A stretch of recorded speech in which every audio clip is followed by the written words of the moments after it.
എല്ലാവർക്കും നമസ്കാരം. ഞാൻ സരിത മഹേശ്വരൻ.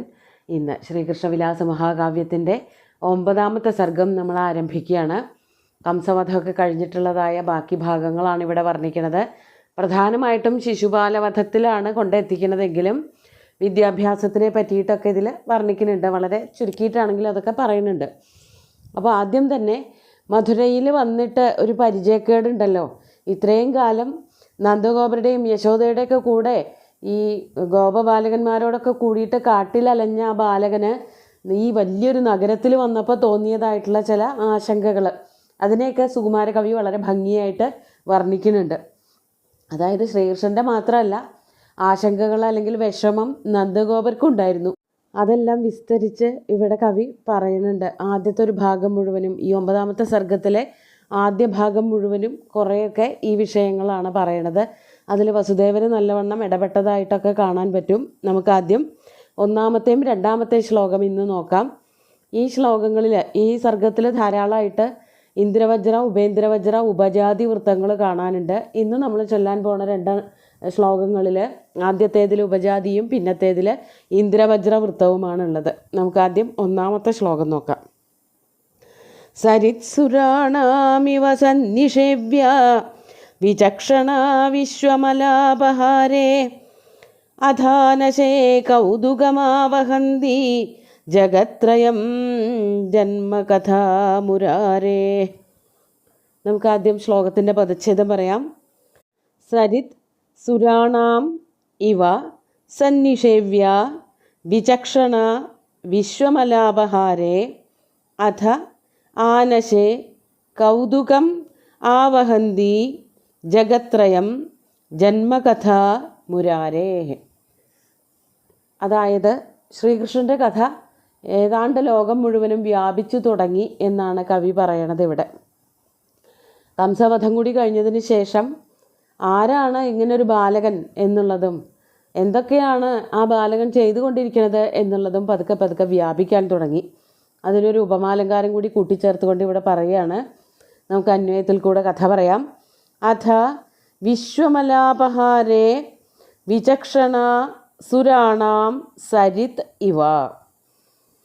അഥ അനന്തരം, അതായത് കംസവധത്തിനൊക്കെ ശേഷം, വിശ്വമലാപഹാരേ വിചക്ഷണ. വിശ്വമലം എന്ന് പറഞ്ഞാൽ ലോകത്തിൻ്റെ മുഴുവനും കളങ്കം അല്ലെങ്കിൽ അഴുക്ക് എന്നൊക്കെ അർത്ഥം. അതിനെ മുഴുവനും അപഹരിക്കുന്നതിൽ, അപഹാരെ ഇല്ലായ്മ ചെയ്യുന്നതിൽ, വിചക്ഷണ വളരെ വിദഗ്ധയായിട്ടുള്ള, സുരാണാം സരിത് ഇവ. സുരാണാം സരിത്, സരിത്ത് എന്ന് പറഞ്ഞാൽ നദി, സുരാണാം സരിത്ത് എന്ന് പറഞ്ഞാൽ ദേവന്മാരുടെ നദി സ്വർഗംഗ. സ്വർഗംഗ എല്ലായ്പ്പോഴും എല്ലാവരുടെ പാപങ്ങളും അഴുക്കുകളും ഒക്കെ ഇല്ലായ്മ ചെയ്യും. ഗംഗാനദിയുടെ ഒരു പ്രത്യേകത അതാണ്.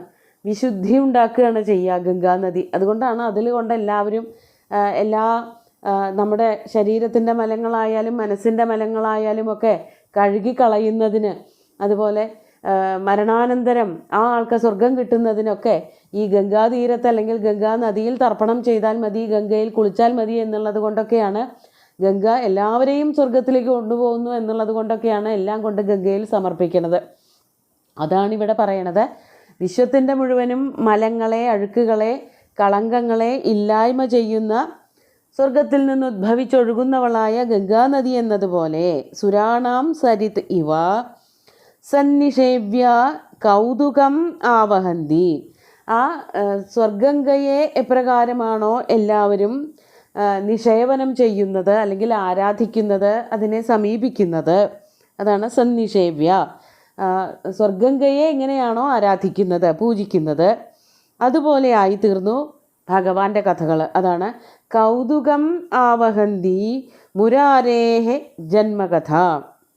അതുപോലെ എല്ലാവരുടെ മനസ്സിലും കൗതുകത്തെ വളർത്തുന്നതായ, എല്ലാവരുടെ മാലിന്യങ്ങളും മനോമാലിന്യങ്ങളും അകറ്റുന്നതായ സ്വർഗംഗയെ പോലെ. അതെങ്ങനെ ഇതൊക്കെ സംഭവിക്കുന്നത്, എന്തൊക്കെയാണ് ഇവിടെ സംഭവിച്ചത് തുടങ്ങിയിട്ടുള്ള കൗതുകങ്ങളെ ഉൽപ്പാദിപ്പിക്കുന്നവളും. അതാണ് കൗതുകം ആവഹന്തി മുരാരേഹ ജന്മകഥ. അങ്ങനെയുള്ള മുരാരിയുടെ ജന്മകഥ. മുരാരി മുരാസുരൻ്റെ ശത്രുവായിട്ടുള്ള ശ്രീകൃഷ്ണൻ്റെ ജന്മകഥ ജഗത്രയം ആനശേ, ജഗത്രയത്തിലും വ്യാപിച്ചു, എല്ലായിടത്തും എത്തിത്തുടങ്ങി. എല്ലാവരും ആകാംക്ഷയോട് കൂടിയിട്ട് കൗതുകത്തോട് കൂടിയിട്ട് ഈ കഥ കേൾക്കാൻ തുടങ്ങി എന്നാണ് പറയണത്. അതായത് ഇന്ന് ഈ ഒരു കംസവധം മാത്രമൊന്നുമല്ല, അതിന് മുമ്പ് എന്തൊക്കെ ഉണ്ടായി എന്നുള്ളതും എല്ലാവരും അന്വേഷിക്കാൻ തുടങ്ങി. ഇങ്ങനൊരു സംഭവം ഉണ്ടാകുമ്പോൾ ഇതിൻ്റെ മുമ്പ് എന്തൊക്കെയാണ് ഉണ്ടായിരുന്നത്, എന്തൊക്കെയാണ് ശ്രീകൃഷ്ണൻ ആദ്യകാലങ്ങളിൽ ചെയ്തത്. ഈ ഒരു യൗവനം അല്ലെങ്കിൽ ഒരു കൗമാരം കഴിയാറായപ്പോഴാണല്ലോ മധുരയിലേക്ക് എത്തിയത്. അതുവരെ എവിടെയായിരുന്നു, എന്തൊക്കെയാണ് ചെയ്തിരുന്നത് തുടങ്ങിയിട്ടുള്ള കഥകൾ മുഴുവനും എല്ലാവർക്കും കേൾക്കാൻ കൗതുകം തോന്നി തുടങ്ങി. കംസൻ്റെ കാരാഗ്രഹത്തിൽ ജനിച്ചതും വസുദേവനും അതുപോലെ വസുദേവനും ദേവകിയും കൂടി കണ്ട് വന്ദിച്ചതും ഈ ബാലകനെ നന്ദഗോപുര ഗൃഹത്തിൽ കൊണ്ടാക്കിയതും അവിടെ അമ്പാടിയിൽ ഗോപന്മാരോട് കൂടി വളർന്ന കഥകൾ, അവിടെ തന്നെ വന്ന അസുരന്മാരെയും രാക്ഷസന്മാരെയും ഒക്കെ വധിച്ച കഥ, കാളിയന് മോക്ഷം കൊടുത്തത് അല്ലെങ്കിൽ കാളിയൻ്റെ ഗർഭത്തെ അപഹരിച്ചതായിട്ടുള്ള കഥ, അതുപോലെ ബ്രഹ്മാവിൻ്റെ ഗർഭത്തെ അപഹരിച്ച കഥ, ഇങ്ങനെ പല പല കഥകളും ലോകം മുഴുവനും വ്യാപിച്ചു. എല്ലാവരും ആകാംക്ഷയോട് കൂടിയിട്ട് കഥകൾ കേൾക്കാൻ തുടങ്ങി.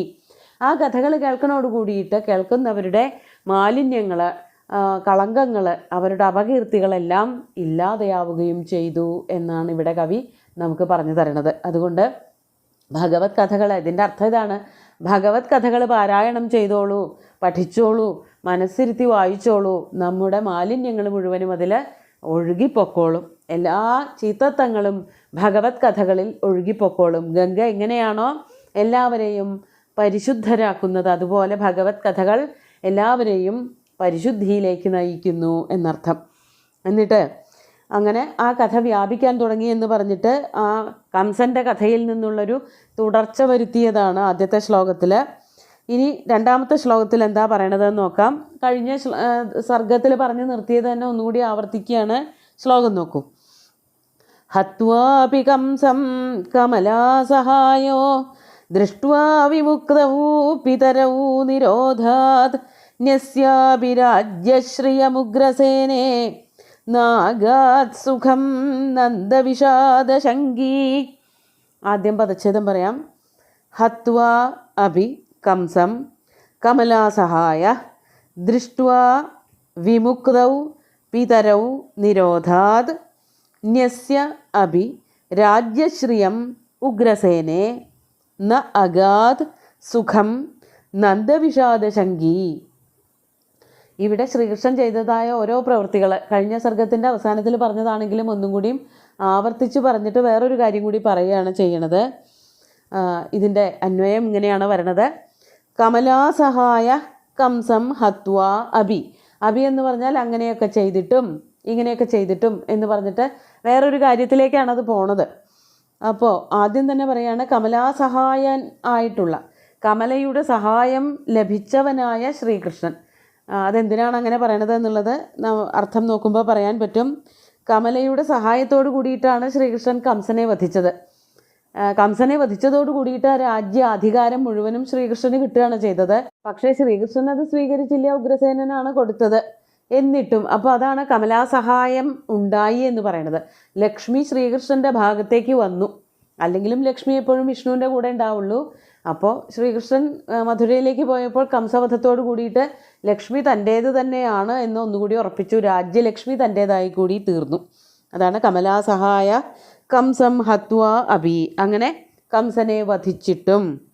അടുത്തത് നിരോധാത് വിമുക്തൗ പിതുരൗ ദൃഷ്ട്വാ അഭി. അവിടെയൊക്കെ ഈ അഭി വേണമെങ്കിൽ ചേർത്ത് കൊടുക്കാം.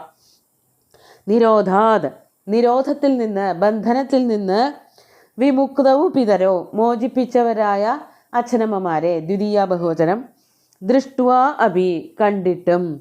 കംസനെ കൊന്നിട്ടും കംസൻ അച്ഛനമ്മമാരെ ബന്ധനസ്ഥരാക്കിയിരിക്കുകയായിരുന്നു.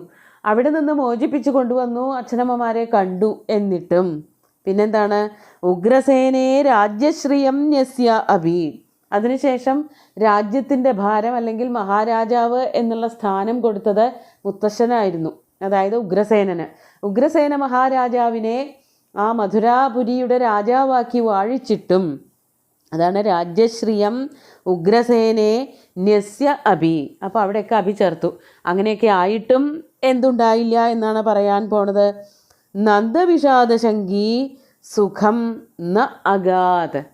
ആ കൃഷ്ണന് ഒരു സന്തോഷം ഉണ്ടായില്ല. എന്തുകൊണ്ടാണ്? നന്ദവിഷാദശങ്കി. അവരവരുടെ ദുഃഖത്തിനെ പറ്റിയിട്ട് ആലോചിച്ചിട്ടൊന്നുമില്ല. അവരവർക്ക് ദുഃഖം ഉണ്ടാവുന്നോ അല്ലെങ്കിൽ അമ്പാടിയിൽ നിന്ന് പോകുന്നത് കൊണ്ട് വിഷമാവുന്നൊന്നും വിചാരിച്ചിട്ടല്ല. അച്ഛൻ നന്ദഗോപർക്ക് വല്ലാതെ വിഷമാവുമല്ലോ ഞാൻ പോന്നാൽ. അതായത് ഇത്രയും കാലം നന്ദഗോപരുടെ കൂടെയാണ് എല്ലാ കാര്യവും ചെയ്തിരുന്നത്. എന്നിട്ട് ഇനി മധുരയിലേക്ക് പോന്നാൽ ആ ഒരു കാലം പരിപൂർണമായിട്ട് ഇല്ലാതെയാവുകയാണല്ലോ. ഈ ഒരു പുത്രൻ തൻ്റേതല്ല എന്നുള്ളത് നന്ദഗോപർക്ക് മനസ്സിലാവും ചെയ്യാണ്. അപ്പോൾ നന്ദഗോപരെ ഈ ഒരു ദുഃഖം എങ്ങനെ ബാധിക്കുമെന്ന് ആലോചിച്ചിട്ട്, അതാണ് നന്ദവിഷാദ ശങ്കി. നന്ദഗോപർക്ക് ഉണ്ടാകാൻ പോകുന്ന വിഷാദത്തെ, നന്ദഗോപുരം എന്നുള്ളത് കൊണ്ട് നന്ദഗോപുര് മാത്രമൊന്നുമല്ല, യശോദയും എല്ലാവരും ഉണ്ട്, ഗോപന്മാർക്കൊക്കെ തന്നെ ഉണ്ടാകാൻ ഇടയുള്ളതായ സങ്കടത്തെ പറ്റി ആലോചിച്ചിട്ട് നന്ദവിഷാദ ശങ്കി സുഖം ന അഗാത്. സുഖം കിട്ടിയില്ല ശ്രീകൃഷ്ണന്, മനസ്സുഖം ഉണ്ടായില്ല. അതായത് വിചാരിച്ചു വെച്ച എല്ലാ ലക്ഷ്യങ്ങളും ഇവിടെ നിറവേറി. കംസനെ കൊന്നു, അച്ഛനമ്മമാരെ ബന്ധനത്തിൽ നിന്ന് മോചിപ്പിച്ചു, അവരെ കണ്ടു, വന്ദിച്ചു, രാജ്യത്തിൻ്റെ ചുമതല മുഴുവനും മുത്തശ്ശന് കൊടുത്തു. ഇതൊക്കെ കഴിഞ്ഞിട്ടും ശ്രീകൃഷ്ണൻ്റെ മുഖത്ത് ഒരു സന്തോഷം വന്നില്ല. അതെന്തുകൊണ്ടാണ്? അതാണ് നന്ദഗോപർക്ക് വിഷാദം വന്നാലോ, നന്ദഗോപർക്ക് സങ്കടമായാലോ എന്ന് പേടിച്ചിട്ട് ശ്രീകൃഷ്ണന് വല്ലാത്ത സങ്കടം വന്നു, അല്ലെങ്കിൽ ശ്രീകൃഷ്ണൻ ഒട്ടും സന്തോഷം വന്നില്ല എന്നാണ് ഇവിടെ പറയണത്. ഇനി ബാക്കി കഥ, അതിനെ തുടർന്നുള്ള ഈ വിഷയങ്ങളൊക്കെ തന്നെയാണ് കുറച്ചും കൂടി ശ്ലോകങ്ങളിൽ പറഞ്ഞിരിക്കുന്നത്. ആ ശ്ലോകങ്ങളൊക്കെ നമുക്ക് അടുത്ത ദിവസം നോക്കാം. ഇന്ന് ഈ 2 ശ്ലോകങ്ങളും ഒന്നുകൂടി ചൊല്ലി നോക്കാം. സരിത്സുരാണാമിവ സന്നിഷേവ്യ വിചക്ഷണ വിശ്വമലാപഹാരേ അധാനശേ കൗതുകമാവഹന്തി ജഗത്രയം ജന്മകഥാമുരാരേ ഹത്വാപി കംസം കമലാസഹായോ ദൃഷ്ട്വാ വിമുക്തൗ പിതരൗ നിരോധാത് ന്യസ്യാവിരാജ്യശ്രിയമുഗ്രസേനേ നാഗാത് സുഖം നന്ദവിഷാദശങ്കി. സുന്ദരമായിട്ടുള്ള ഈ 2 ശ്ലോകങ്ങളും ഭഗവാന്റെ കാൽക്കൽ അർപ്പിച്ചുകൊണ്ട് ഗുരുവായൂരപ്പനെ സാഷ്ടാംഗം നമസ്കരിച്ചുകൊണ്ട് എല്ലാവർക്കും ശുഭദിനം നേർന്നു നിർത്തട്ടെ. നന്ദി.